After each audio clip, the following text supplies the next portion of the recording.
Hello everybody, what's up, what's going on, and welcome to the 76th episode of Raptors One. So here I am, folks. I just finished watching the Detroit and Toronto game. Again, one of those classics that you just gotta wait and see, and you just enjoy watching it, right? Because it always somehow happens to come down to the wire. And again, if history dictates, most of the time, the game typically favors Detroit just because we had that Dwayne Casey curse. But guess what? I'm going to get into that in this episode, and I'm going to talk a little bit, of course, more about Jakob Poeltl. So without any further ado, let's get it. But before I get into what I want to talk about, don't forget, if you like this content or any other content of mine, hit that thumbs up button and, of course, hit the subscribe button. I've got other content for your viewing pleasure, of course. And you have some interesting thoughts, keep it respectful, but don't forget to hit that comment section. So the Toronto Raptors had an early game on a Saturday against the Detroit Pistons, 12 p.m. Yeah, man. I was a little surprised and a little bummed out because that kind of kills our Saturday morning / afternoon, but that's okay. You know, I got the opportunity to watch this game and I was entertained and very impressed. Okay. So long story short, if you haven't watched it, spoiler alert, Raptors won. That's right. We got that Casey curse off our backs. Casey is not a curse no more.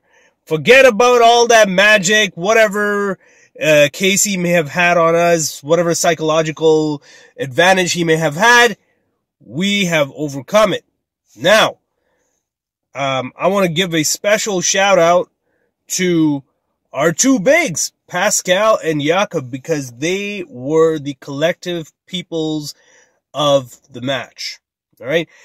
Pascal was being his typical Pascal, all-star Pascal play, you know, and again, you know, I gotta say, everybody in this game played well. Regardless of what the stat line says, I think everybody, to start the game, it felt like both sides were kind of sluggish, you know, evenly matched, of course, right up until the half.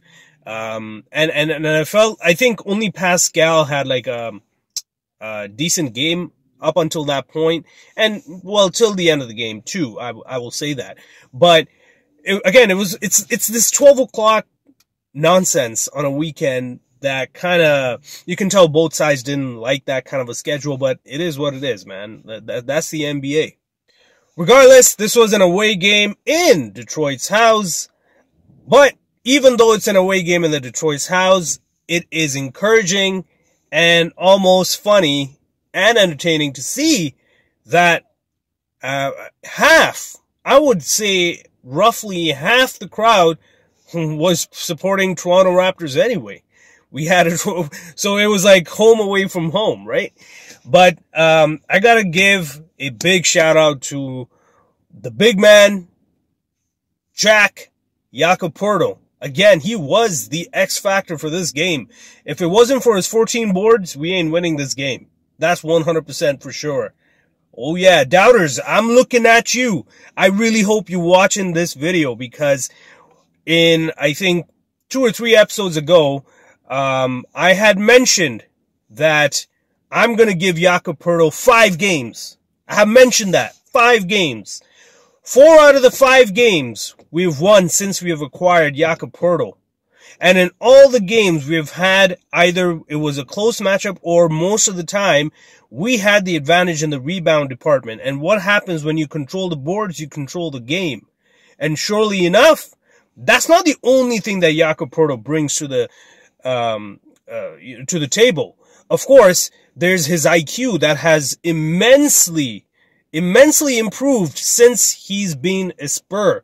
Thank you again, Greg Popovich, and thank you, Spurs player development and training staff. You did an awesome job. You made Jakob Poeltl 2.0 just in time for us to have him back and to help our center position. Thank you very much.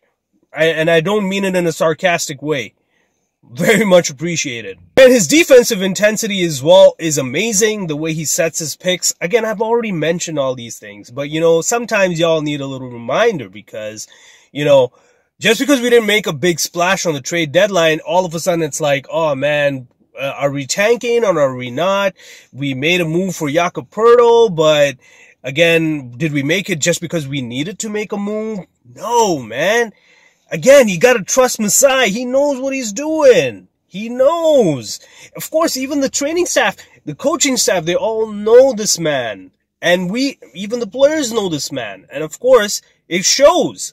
He's accustomed to the system, and it literally took him one game to figure out the players' tendencies, to figure out the system again, to kind of get a little refresher.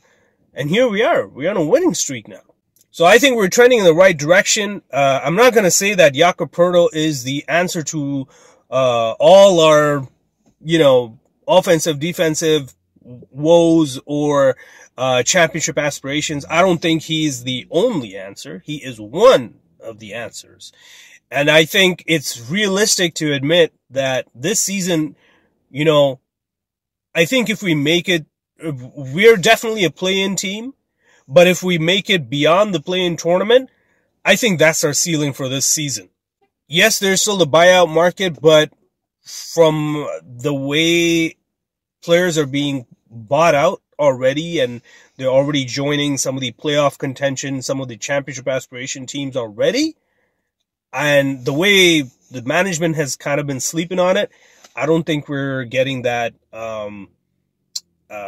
I don't think we're getting any backup point guard or shooting guard to come off the bench kind of deal, to help our bench a little bit, but we'll see how it goes. Coming back to the game, yes, this was amazing, and even the previous game when we played against New Orleans right after the All-Star break, that was great. That was amazing how we handled that game, how we finished that game.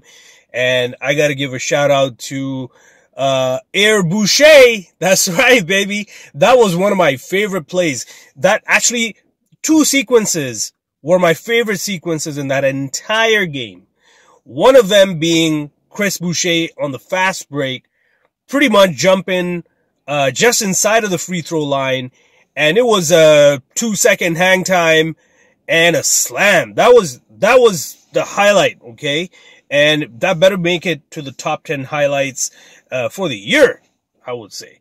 And then right after that, and there were just a few seconds left till the half, and again, or to the next quarter, something like that. I don't know which time in the game it was. So anyway, point being, there were just a few seconds left till that quarter ended.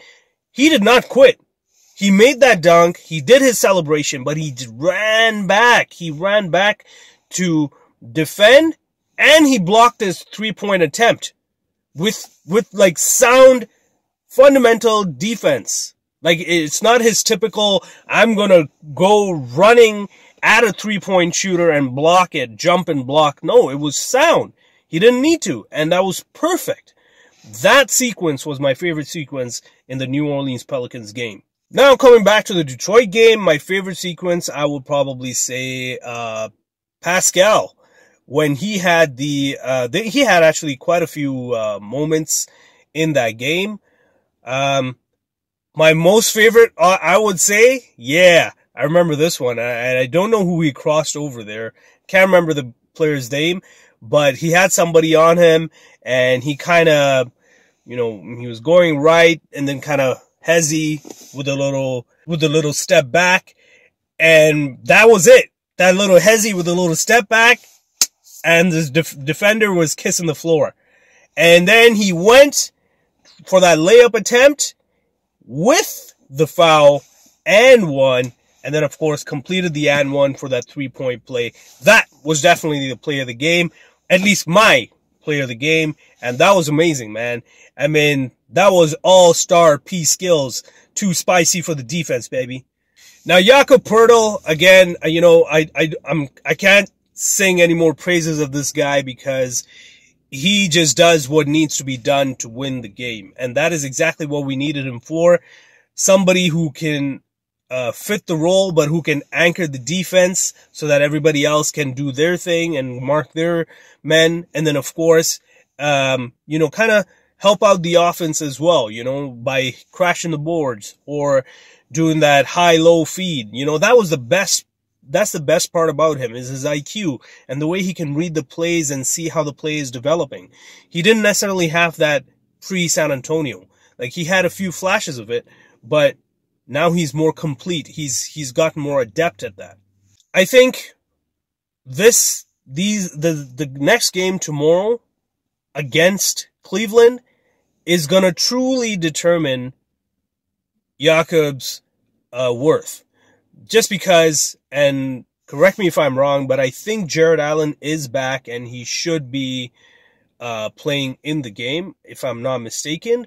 If he's not, well, we're good to go, because Kevin Love ain't there no more. He's a Miami Heat now. So, yeah, if that's the case, Jakob should be feasting in the paint against Cleveland. But we'll see. If Jared Allen is playing, I would love to see how Jakob fares against him. That would truly be a test of how he could help the Raptors offensively and defensively. Basically the game. How he can help the Raptors, period. That's all I got for today, folks. Again, just a reminder, if you like the content, don't forget to hit that thumbs up button and hit the subscribe button if you want to check out my other content. And of course, don't forget to hit that comment section. Until next time, I'm out.